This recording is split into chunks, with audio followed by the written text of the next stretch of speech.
The vinyl resurgence is still going strong, with more people jumping into or back into the world of records every single day. There's just nothing like holding an album cover in your hands and sitting down to enjoy the rich, analog sound that vinyl can offer. Back in the 60s and 70s, when vinyl was just the main format, just about everyone bought their turntable from a local shop. And that meant they usually got solid advice on how to set it up and get the most out of it. At Audio Advice, we still offer that level of support to our local and online customers, but with so many ways to buy a turntable today, not everyone gets the same guidance. So in this video, we're gonna walk you through the most common mistakes we see people make when setting up a turntable and caring for their vinyl collection. The good news is, turntables are actually pretty easy to set up correctly once you know what to look for. So let's go ahead and dive in. Now, before we get too far, just a quick note here. Throughout this video, we'll be referring to the stylus and cartridge, which some people might just call the needle. The cartridge is the small component at the end of your tone arm, and it's what actually reads the grooves in your record. Extending from the bottom of the cartridge is a tiny shaft with a diamond tip on it. That's the stylus. Now, one of the first and most important things to get right is where your turntable is placed. A turntable is more like a musical instrument than most audio gear. That stylus is physically tracing the grooves in your record and turning that mechanical movement into an electrical signal. So if your turntable is picking up movement from anything other than the record itself,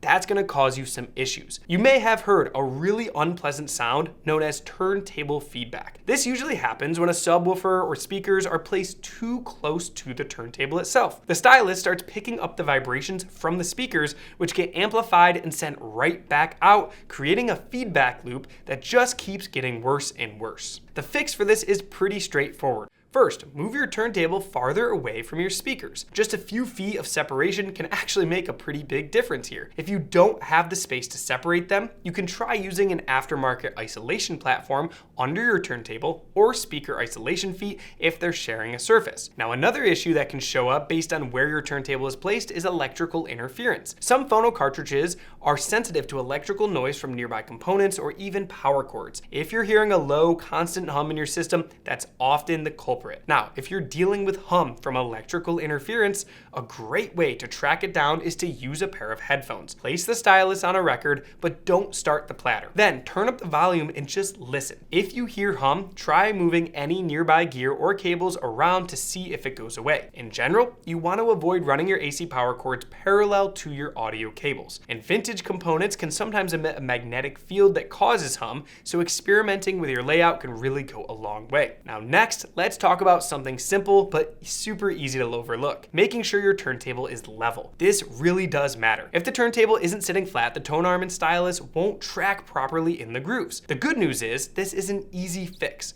If your turntable has adjustable feet, just use a bubble level and make sure everything is even. If it doesn't, you can get a turntable base that not only helps level things out, but also improves isolation at the very same time. Now, another common problem that we see is a dirty stylus. We can't tell you how many times someone has brought a turntable into one of our stores complaining about bad sound, and it turns out that the stylus tip is just caked in grime. When that happens, it can't pick up the details in the grooves, and you're left with distortion or some poor performance. Now, usually, a super quick cleaning with a stylus cleaner can bring things right back to life, but you also want to fix the root cause here. Even records that look clean often have dust and debris buried deep in the grooves. That builds up on your stylus over time. Ideally, you should clean your stylus every record or two. We like using a dry brush after each play, and if things get a little buildup, switching to a wet cleaner really helps reset things. Now, another big reason for stylus gunk is playing dirty records. That's why we recommend giving your records a wet clean when you first buy them, especially used ones, and then using an anti-static brush before each play to keep them clean. Keeping your records clean not only prevents buildup on your system, but it actually also helps them sound better with fewer clicks and pops and way more clarity. Now, moving on, let's talk about cable length. A phono cartridge generates an extremely low level signal, way lower than most other audio components. That's why the cables included with most turntables are pretty short, usually around 3 feet. When people use longer cables to position the turntable elsewhere in the room, that low signal can pick up interference or weaken to the point where it doesn't just sound right. There are two easy ways to solve this. One is to use a turntable that has a built-in phono preamp. preamp. That brings the signal up to a line level so it can handle longer cable runs. If your turntable doesn't have a built-in preamp, you can use a small outboard phono preamp and then place it near the turntable. That way, the critical low-level signal only has to travel a really short distance, and the longer cable can come out of the preamp instead. If you need help finding the right phono preamp, we do carry a wide range at audioadvice.com, and we'd be happy to help you pick the right one out. Okay, moving on, let's talk about tracking force next. This is the amount of downward pressure the stylus puts on the record. Most turntables let you adjust this using a dial or counterweight on the tone arm. A lot of people assume lighter tracking force is better for their records, but the opposite is actually true. If the tracking force is too light, the stylus doesn't sit firmly in the groove and it can actually bounce around. That can cause more wear, not just on the stylus, but to your records too. So you should always follow the manufacturer's recommended tracking force for your cartridge. And if it gives you a range, we've found that the heavier end of the range usually sounds the best. If you want to be sure it's set correctly, you can just pick up a stylus pressure gauge. They're easy to use, and we have so many of them at audioadvice.com that you can easily get and make sure that you have it super accurate. If you've been following along, you've probably picked up on the theme here. Dirt and grime are the enemy of good sound, and that extends to how you handle your records too. We've seen people grab a record like it's a frisbee, fingers all over the grooves, which transfers oils and grime right onto your vinyl. We've also seen folks hold a record correctly, but then start talking with it in their hand before placing it on the platter. It might seem like something small and harmless, but all that moisture lands right in those little grooves. So to handle records properly, practice sliding them out of the sleeve while only touching the edges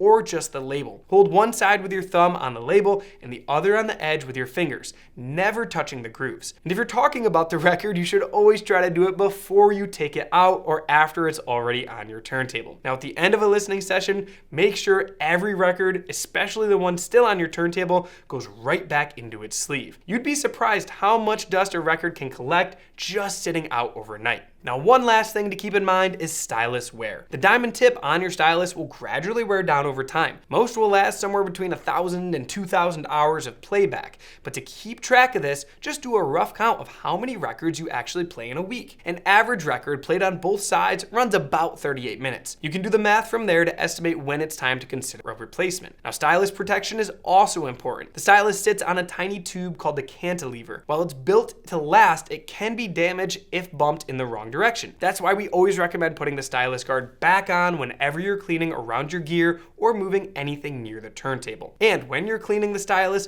always brush from the back to front to avoid damage. Now, I hope that these tips have helped you get better performance from your turntable and keep your vinyl collection in top shape. There are plenty of other setup details and tweaks that we won't cover in this video, but these are the main issues that we so often see, and they're the easiest to fix. Now, to learn more about turntables, we have a massive library of content at audioadvice.com that I'll link to our most popular videos and all of that content down below. If this video has helped you, please consider giving us a thumbs up and hit that subscribe button and turn on the notifications so you don't miss out on any of our latest content. Thanks for watching, and we'll see you next time.